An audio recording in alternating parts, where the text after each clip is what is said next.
just because we laughed just now, does it mean we are all happy? Yes or no? Come on, think a bit. I'm not here just to hear yeses. Just because we laugh, does it mean we are happy? Because sometimes a madman laughs, a serial killer laughs. Sometimes when we are bored, we laugh. Sometimes after getting so angry, we laugh.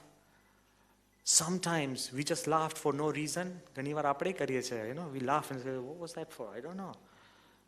So laughter does not just mean happiness. Similarly, just because you cry, does that mean you are sorrowful?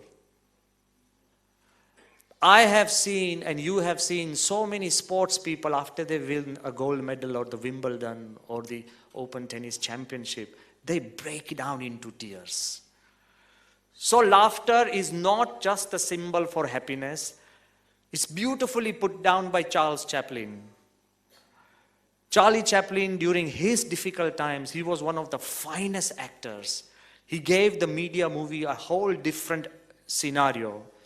But he writes in his own difficult times, and when he was passing through critical moments, he has written that I alone could make the whole world laugh, but the whole world together could not make me laugh.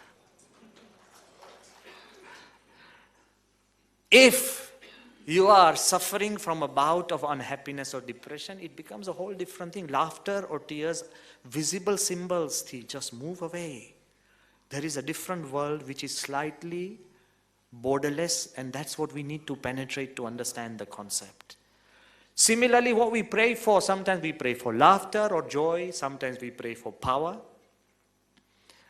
In these times, when we start praying for power, we think the Prime Minister, the President, or the President of a nation that is important would be and should be the most happiest person. But is he? After almost 24 to 28 elections and sub-elections which Abraham Lincoln had lost, continuously he had kept losing. And after that such a huge journey, he enters the White House. And the White House chief portrait painter, Francis Carpenter, who would always paint the first face of the new president. While painting Abraham Lincoln, Francis Carpenter has written that I painted the saddest face on this earth. He said, I couldn't imagine, he was literally dripping misery. Kalpana sari se. Literally dripping misery. Power and happiness have no connection. It's an illusion. We sometimes think that there is a connection, but there isn't. What about fame? Everybody would think, no, Swami, fame, yes. Fame makes you feel happy. Look at Michael Jackson. I don't think any one of us could even ever dream of such fame, such popularity. When we were young children, I know before we became sadhus, so I know that world as well.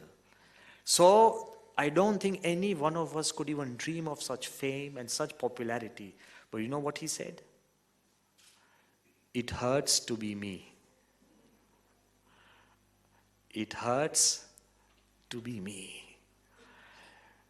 The older generation which is here, because I don't want to leave them out, let's talk about Elvis Presley.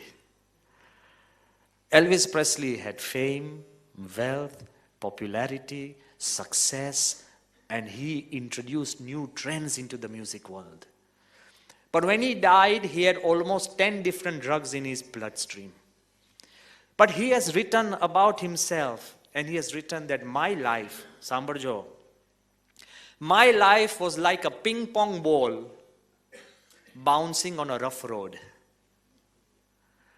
Haywire. Happiness, what we technically pray for. But then we have the ancient traditions. Look at Lord Buddha. He renounced everything that we pray for. Shantithi vichar karjo ghare jaina. He renounced everything that we pray for. Power, wealth, comforts, security, everything that you and me, if you club your prayers and make segregation, everything that we pray for, Gautam Buddha renounced. And he got what we don't have, happiness. Imagine, if you look at it, that how Gautam Buddha, and that's what Lord Krishna has said in the Gita.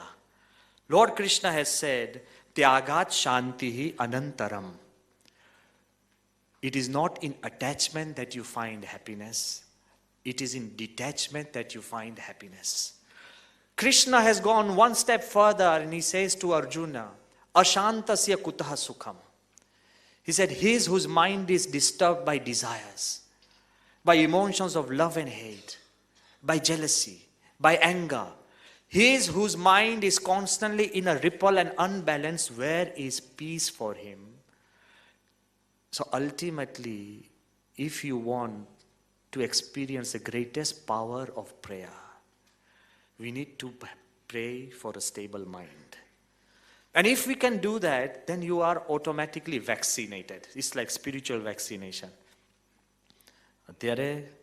We get so many different things and diseases coming over. The moment we are vaccinated, it takes us into a different world. So let us understand the most important part, that if to enter the mind, if happiness is a state of the mind and not a state of affairs, which we have seen. If happiness is not the physical things that we have, it is the internal, the mental, the spiritual things that we have. If that is so, then if there is any power that can penetrate and enter the state of the mind, it is the power of prayer.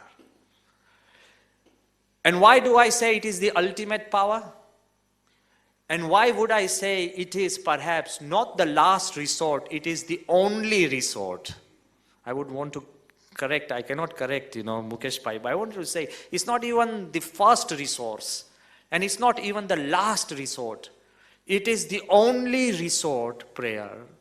Why am I saying this?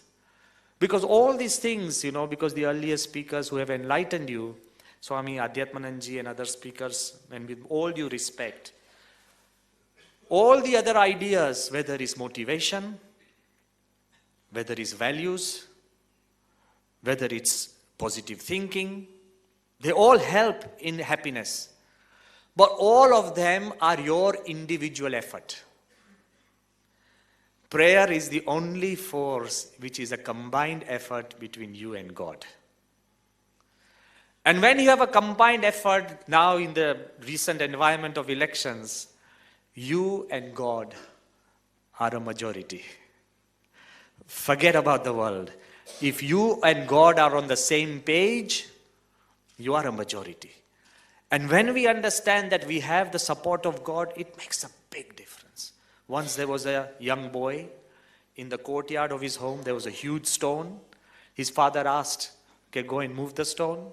The young boy started pushing it, pulling it, pushing it, started thinking, but he could not do much. After 1 hour, the father is moving across and the young boy says, Dad, I can't move it. The dad said, try your hard. Use all your strength. He said, Dad, can't you see I'm using all my strength? I'm pushing it, pulling it. It just doesn't move. The stone is so huge. I'm so small. Dad said, you are not using all your strength. He said, I am. He was perspiring, heaving. And the stone wasn't moving. He said, Dad, I am using all my strength. He said, no, you're not. You have not asked me to help. The fullest strength of a son is the help of his father. The fullest strength of each of you is the help of God. Most of the time, that's why prayer is the most profound power that we have. And the reason is because it's a combination between you and God. It's not you alone.